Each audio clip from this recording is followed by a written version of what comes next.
Bienvenue à tous, merci de nous rejoindre pour cette nouvelle édition de l'Africa Newsroom. Cette semaine, focus sur le Mali avec notre dossier du jour qui sera consacré à l'accord de paix d'Alger. Au programme également de cette émission, l'opposition togolaise de nouveau dans la rue pour réclamer des réformes politiques.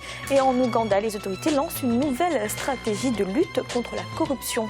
Et pour nous accompagner pendant cette émission, Madame Ramata Maïga Koulibaly, vous êtes présidente du collectif des Maliens de France pour la paix. Bienvenue. Merci.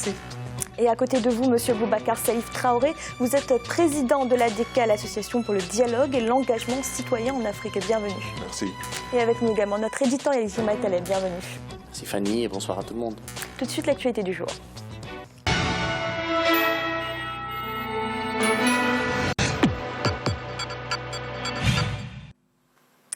L'opposition togolaise a repris les manifestations pour réclamer des réformes politiques 10 ans après la signature de l'accord politique global signé en août 2006. Elle demande la réforme du mode de scrutin, la limitation du mandat présidentiel et l'organisation d'élections locales. Deogracias Podo.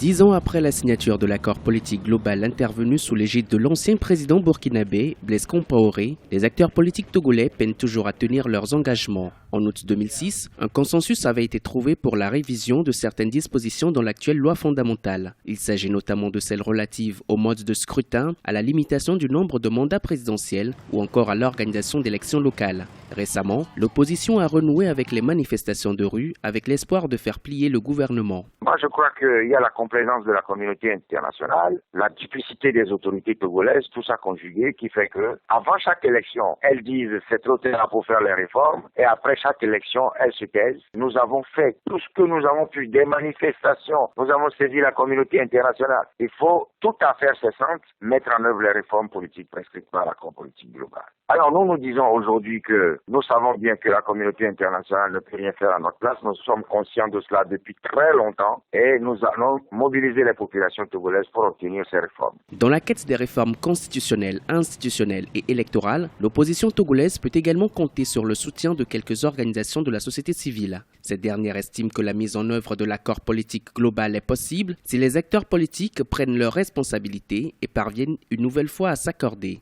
Le chef de l'État togolais aurait un rôle important à jouer pour l'apaisement du climat politique. Au niveau de la société civile, par le passé déjà, il y a moins de 12 mois, nous avons envoyé une lettre ouverte au chef de l'État et nous avons expliqué ce que nous avons conçu comme étant les 7 raisons fondamentales pour lesquelles il fallait faire cette réforme-là. En ce qui nous concerne, au niveau de la société civile, nous en sommes encore à déplorer ce qui, de mon point de vue, est un manque de volonté claire d'opérer ces réformes qui, en réalité, sont une exigence du peuple togolais. Il y a une réticence que nous ne comprenons pas. Et c'est vrai aussi que jusqu'à aujourd'hui, l'opposition qui réclame ces réformes-là n'avait pas œuvré de façon unitaire. Pour de nombreux analystes, seule une action concertée de l'ensemble des acteurs de l'opposition peut constituer une force contraignante vis-à-vis du pouvoir. Samedi 4 juin 2016, le combat pour l'alternance politique en 2015, un regroupement de 4 partis politiques de l'opposition, a fait appel aux présidents ghanéens et ivoiriens pour contraindre leur homologue togolais Faure Gnassingbé à opérer les réformes politiques avant d'autres échéances électorales.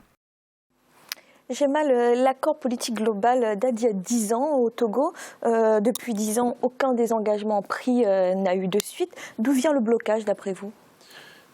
Il est sans doute partagé, mais en préliminaire, je veux rappeler une chose. La tâche est quand même très pénible pour l'opposition togolaise. Je veux dire pourquoi. Ils sont en face à un président jeune, très jeune par rapport à la moyenne politique, dynamique, plutôt vivant, une situation économique qui n'est pas catastrophique, et un dialogue politique, même s'il n'est pas aux espérances de ce qu'on souhaite, se fait. Et donc la tâche pour eux est tout de même assez compliquée. La deuxième chose qui, de mon point de vue, est encore importante, c'est que les revendications demandées par l'opposition ne sont pas absurdes. Il y a 10 ans, on s'est engagé sur une plateforme, elle n'a pas été respectée, il est normal qu'on la pose aussi. Enfin, 10 ans, c'est trop tard quand même pour la poser. Je pense, moi, qu'il est du devoir du président Faure Gnassingbé d'aller à un dialogue. Un dialogue est toujours bien pour une vie politique apaisée. Et apaiser la vie politique est d'abord une bonne chose, en tout cas, pour le pouvoir en place. Et donc, il gagnerait sans aucun doute à instaurer un dialogue politique. Cela dit, je regarde les 3 mesures phares demandées par l'opposition. Le mode de scrutin d'abord. Le mode de scrutin ne me paraît pas absurde de le changer.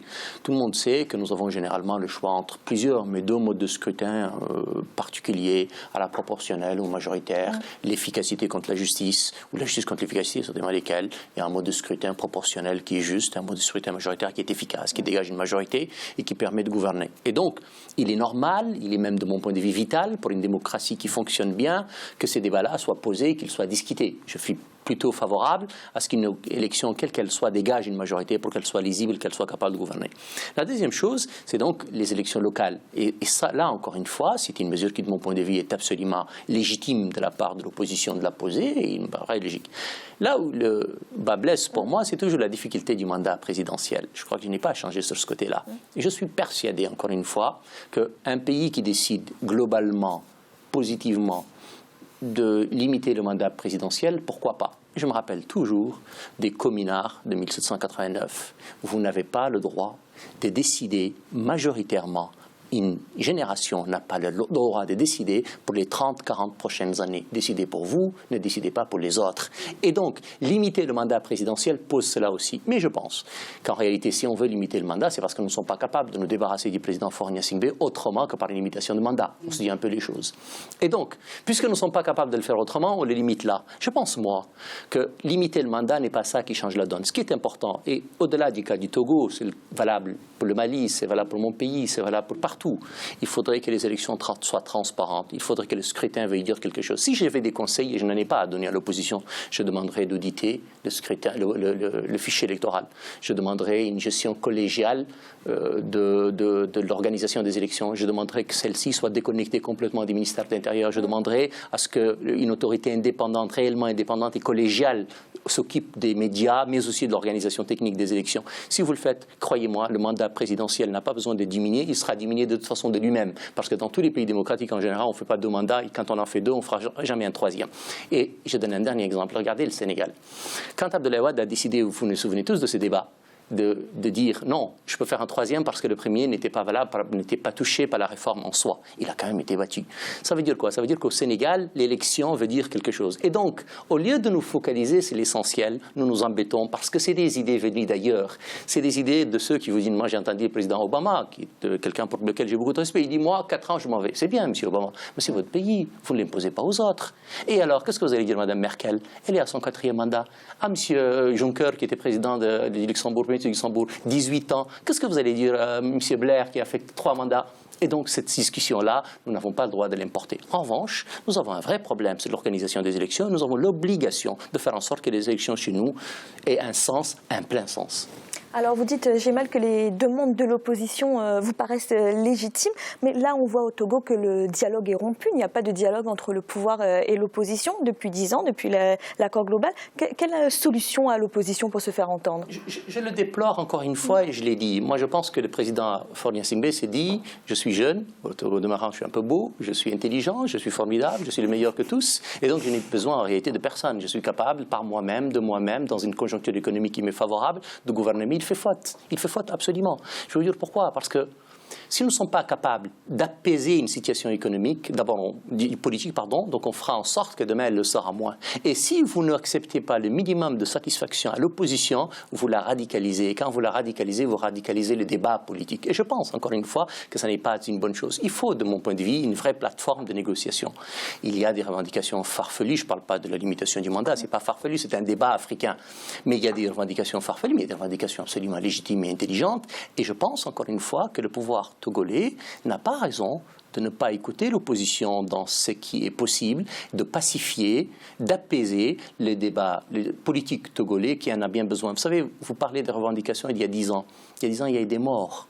Il y a 10 ans, ce pays a connu une situation atroce. Souvenez-vous, l'Union européenne a dû intervenir, le pays était sous tutelle, nous sommes dans une situation catastrophique. Eh bien, faisons en sorte que cette situation ne se répète pas.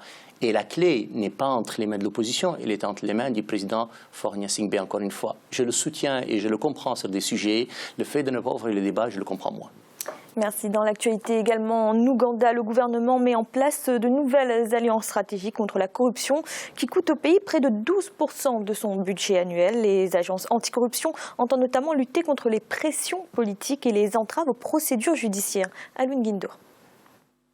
La lutte anticorruption se renforce en Ouganda. Au début du mois de juin, les deux principales agences nationales de lutte contre la corruption, à savoir l'Inspection générale du gouvernement et la Direction générale des renseignements financiers, ont signé un accord concernant la coordination de leurs actions en matière de lutte contre la corruption. Selon Irene Moulia-Gonja, l'inspectrice générale du gouvernement, les politiciens sont les premiers acteurs à tenter d'entraver le travail de ces agences. En tant qu'institution de lutte contre la corruption, nous refusons de nous faire détourner de nos objectifs par des politiciens véreux. Ils tentent d'interrompre nos procédures. Quand nous arrêtons une personne, les députés sont les premiers à intervenir en sous-prétexte qu'ils sont parentés. Ils ont toutes sortes d'excuses. Nous ne voulons pas que les politiciens viennent influencer notre travail. Le principal objectif des deux agences anticorruption, dont la première a été créée en 2002 par le gouvernement ougandais, est de lutter contre les pots de vin et faire face aux entraves aux procédures judiciaires.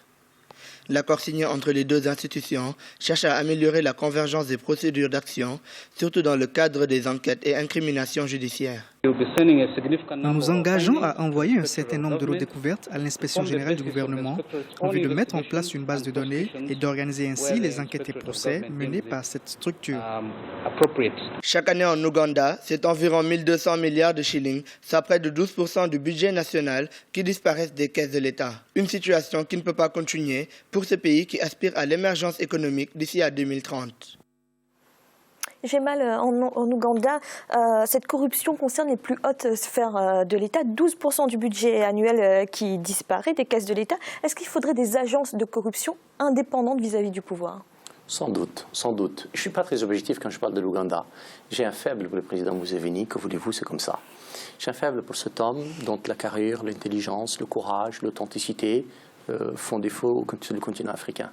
Et donc, j'adore ce Bantou qui se prend pour un Bantou, ce dirigeant qui prend pour ce qu'il est. Ça n'est pas un grand démocrate. Je me fais torture à le dire, mais c'est la vérité. Ce n'est pas un grand démocrate. Il est efficace dans la gestion économique de son pays, on ne peut pas dire le contraire. Il ne va pas jusqu'à Paul Kagame, mais il est efficace dans la gestion économique de son pays. La corruption est un drame au-delà de l'Ouganda.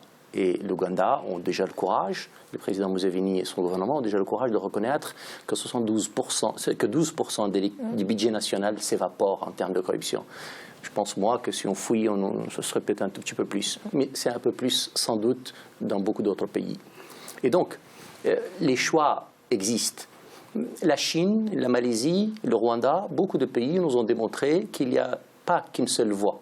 On a grandi avec ma génération, vous ne me direz pas le contraire, avec le fait que la démocratie est le seul vecteur de la bonne gouvernance. On s'est rendu compte que ça n'est pas vrai, que des pays démocratiques sont aussi corrompus. Et le Premier ministre Mahathir de Malaisie, mais aussi le président Kagame, nous ont démontré, un peu au Yoweri Museveni, nous ont démontré que ça n'est pas vrai et qu'on est capable, la Chine l'a démontré aussi, qu'on est capable d'avoir une bonne gouvernance sans démocratie. Et donc le président Museveni, de ce point de vue-là, le fait.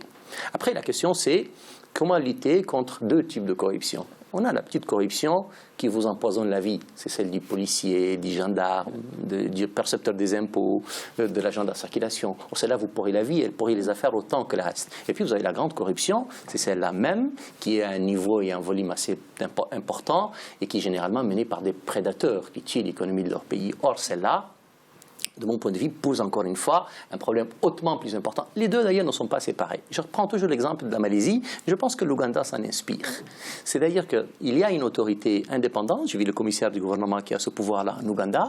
Il y a une autorité indépendante qui, elle, a un pouvoir normatif de sanction et qui est capable de mettre fin aux carrières des fonctionnaires dès lors qu'ils sont pris en flagrant délit de corruption. Et donc, si c'est le continent africain, on pouvait s'inspirer des exemples comme ça pour arriver à une éradication, j'exagère pas, mais en tout cas une avancée significative, et qu'on aille au-delà des chiffres obtenus par ces pays-là, on aura tout à gagner. Cela dit, le président Museveni, pour vous le rappeler tout juste, est au pouvoir depuis 1986. Merci, nous allons marquer une courte pause dans un instant. La deuxième partie de l'Africa Newsroom, à tout de suite.